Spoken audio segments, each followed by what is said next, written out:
Welcome to my channel maths with me. आज की class में हम ले रहे हैं क्लास 9 का चैप्टर है 4.3। 4.3 में क्वेश्चन नंबर सेकंड है जिसमें आपको बोला गया है फैक्टर यूजिंग सुटेबल आइडेंटिटीज। तो आपने इसमें तीन आइडेंटिटीज पढ़ी हुई हैं, ये तीनों आइडेंटिटीज आपने यूज की हुई हैं, ठीक है। अब की बार आपको कोई कंडीशन नहीं दी हुई है कि आपको यही आइडेंटिटी लगानी है, आपको बोला गया है आप देखिए कौन सी सुटेबल है उस आइडेंटिटी का यूज कीजिए, हमें सिर्फ फैक्टर चाहिए। क्लियर? तो देखिए फर्स्ट क्वेश्चन देखेंगे। फर्स्ट क्वेश्चन में आइडेंटिटी पहचानने के लिए कैसे देखना है, आपके पास तीन टर्म्स हैं और मिड में है माइनस, तो कौन सी आइडेंटिटी है जिसमें तीन टर्म्स हैं और बीच में है माइनस, ठीक है। तो मिल गई आइडेंटिटी आपको, और वो मिली है a माइनस बी की होल स्क्वायर। ये आइडेंटिटी आपको किस फॉर्म में, एक्सपेंडेड फॉर्म में दे रखी है, तो आप पहले एक्सपेंडेड फॉर्म लिखेंगे अपनी आइडेंटिटी का, और ये होता है हमारा a माइनस बी की होल स्क्वायर। क्लियर? तो इस फॉर्म में आपका क्वेश्चन है और आपको ये वाली फॉर्म में पूछा गया है। तो देखिए यहाँ पर है हमारा a स्क्वायर, आपको इस वाली टर्म को ना होल स्क्वायर में कन्वर्ट करना है। तो 16 के बदले में मैं क्या लिखूं कि उसकी होल स्क्वायर हो जाए, और जब होल स्क्वायर ओपन हो तो आपका 16 आ जाए, तो वो नंबर मिलता है 4। 4 को 4 से मल्टीप्लाई करने पर 16 आएगा, ठीक है। तो आप लिख सकते हो 4y की होल स्क्वायर, 4 4 से 16 और y की स्क्वायर। क्लियर हो गया? जब आपको a मिल जाए ना तो सीधा जंप करना लास्ट टर्म पर और अपना b निकालना पहले। तो देखिए b की स्क्वायर चाहिए, तो 9 को स्क्वायर में लिखने के लिए मुझे 3 का यूज करना पड़ेगा, 3 3 जा 9। क्लियर हो गया? अब आ जाइए मिड टर्म पर। मिड टर्म पे 2 आया फॉर्मूले से, a के बदले आ गया 4y मल्टीप्लाई b के बदले आ गया 3। चेक कीजिए, 4 3 जा 12, 12 2 जा 24। टर्म मैच हो गई ना हमारी। अब आपको क्या करना है, इस वाले फॉर्मेट में लिखना है a माइनस बी की होल स्क्वायर।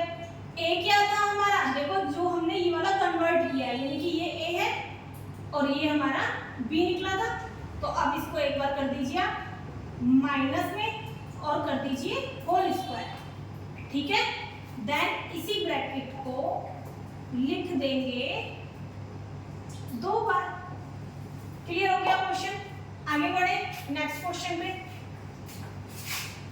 नेक्स्ट क्वेश्चन में देखेंगे, फिर से आइडेंटिटी पहले सिलेक्ट कीजिए कि आपकी आइडेंटिटी कौन सी लग रही है। तीन टर्म्स हैं और तीनों ही प्लस में हैं, तो तीन टर्म्स और तीनों ही प्लस में आपकी आइडेंटिटी लग रही है फर्स्ट वाली। चलिए पहले लिखते हैं इसका expanded form, a square plus b square, a square plus 2ab plus b square, और ये क्या होता है a प्लस b की होल स्क्वायर। क्लियर है? अब आपको इस टर्म को ब्रेक करना है स्क्वायरिंग में, तो 9/4 को मैं क्या लिखूं कि उसकी स्क्वायरिंग हो करके 9/4 आ जाए।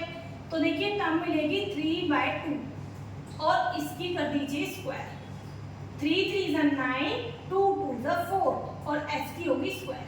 क्लियर है? फिर पकड़िए लास्ट टर्म को अपनी को, 4t को मुझे अब इस वाली टर्म में बनाना है, तो 4t को b स्क्वायर में लेने के लिए आप लिखोगे 2t की होल स्क्वायर, ठीक है।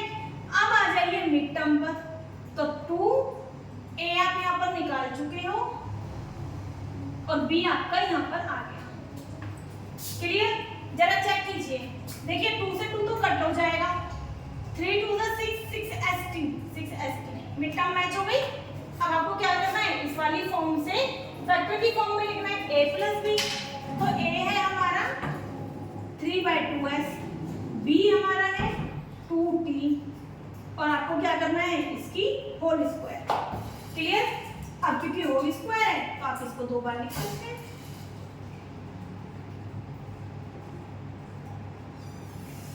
क्वेश्चन क्लियर हुआ? आइडेंटिटी पहचान ली आराम से। चलिए थर्ड क्वेश्चन अभी के लिए मैंने छोड़ दिया है क्योंकि वो थोड़ा इस वाली आइडेंटिटी पर बेस्ड है। पहले फोर्थ क्वेश्चन लेने हैं क्योंकि इसमें भी 3 ही टर्म्स हैं।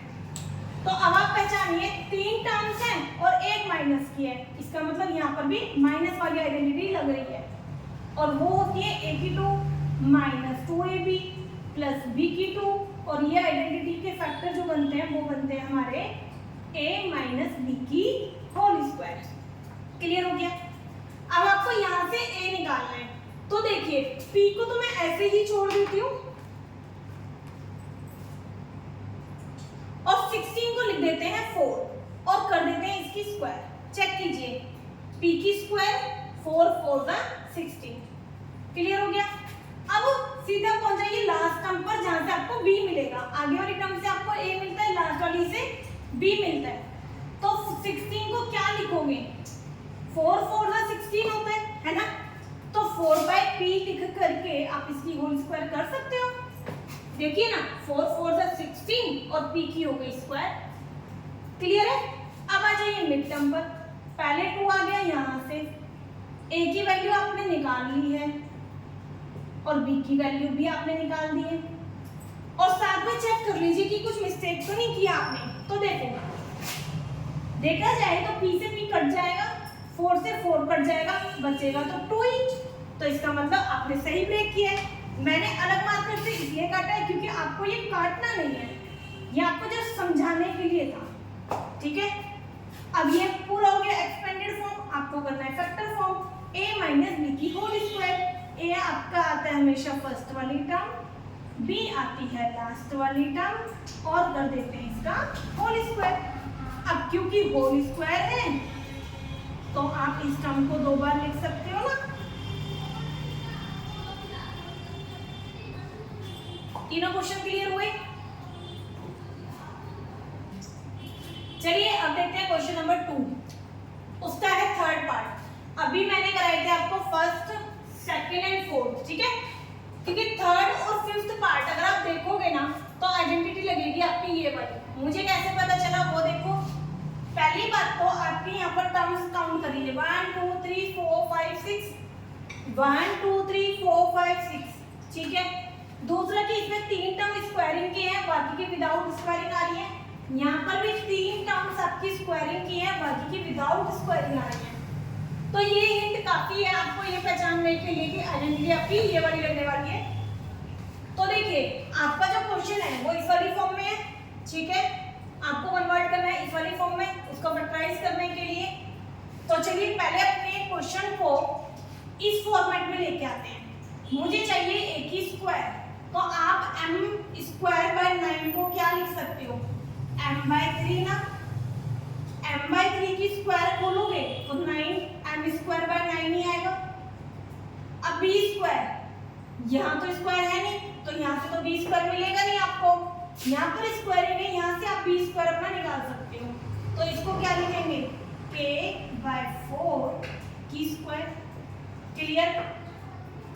अब देखिए अगली टर्म आपको ये मिलेगी स्क्वायर वाली, इसे आप c स्क्वायर बना सकते हो। तो इसको क्या लिखे? 3 9 की होल स्क्वायर। देखिए 3 3 × 9 और n की स्क्वायर। क्लियर है?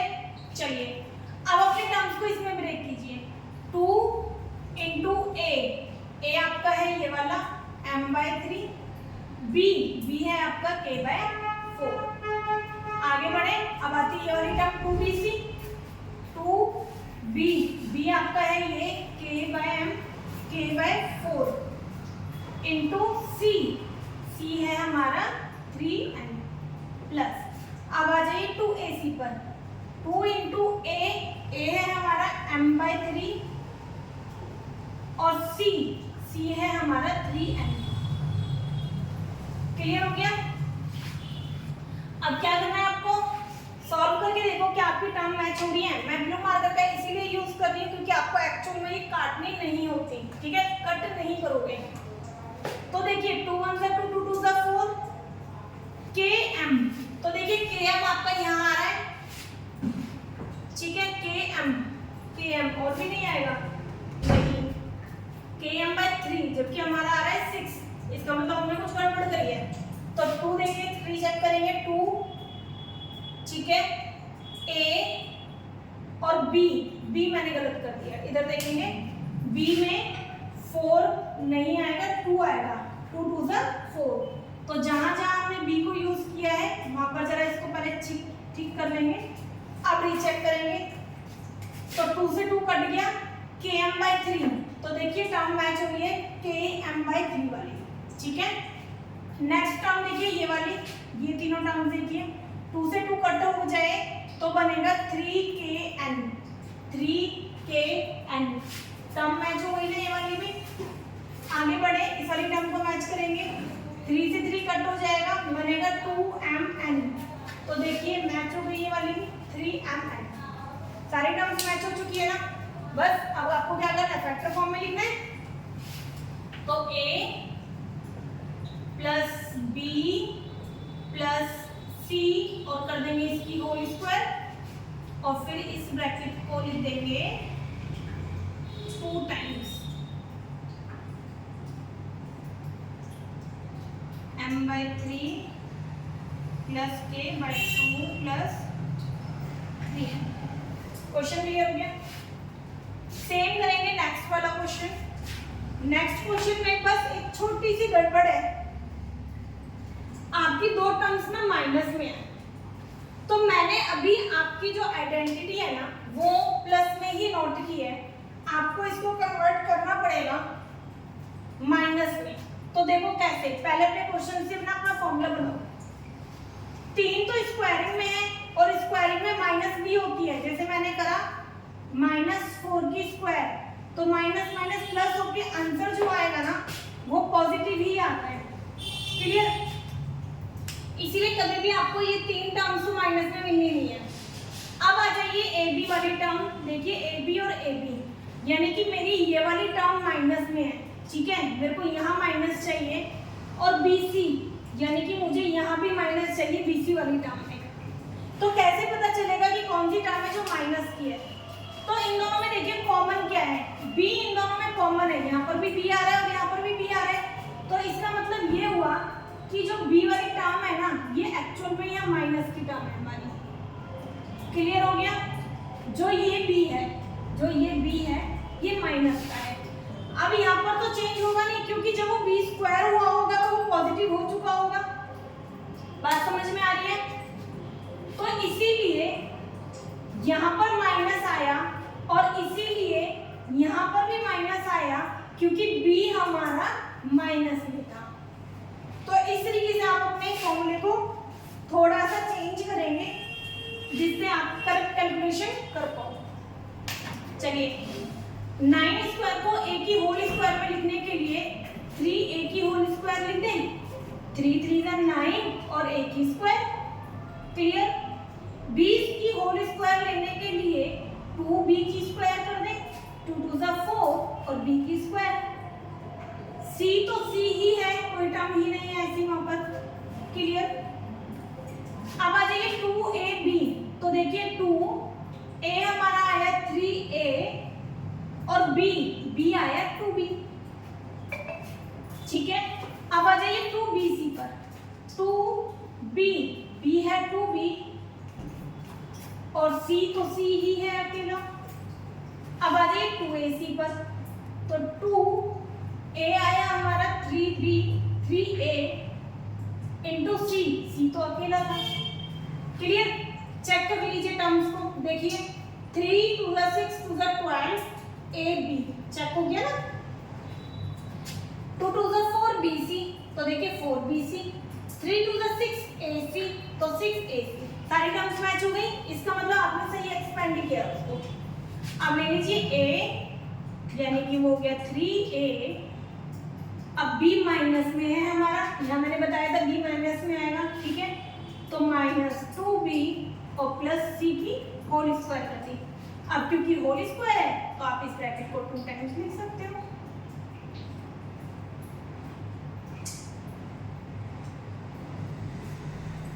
क्वेश्चन क्लियर हो गया?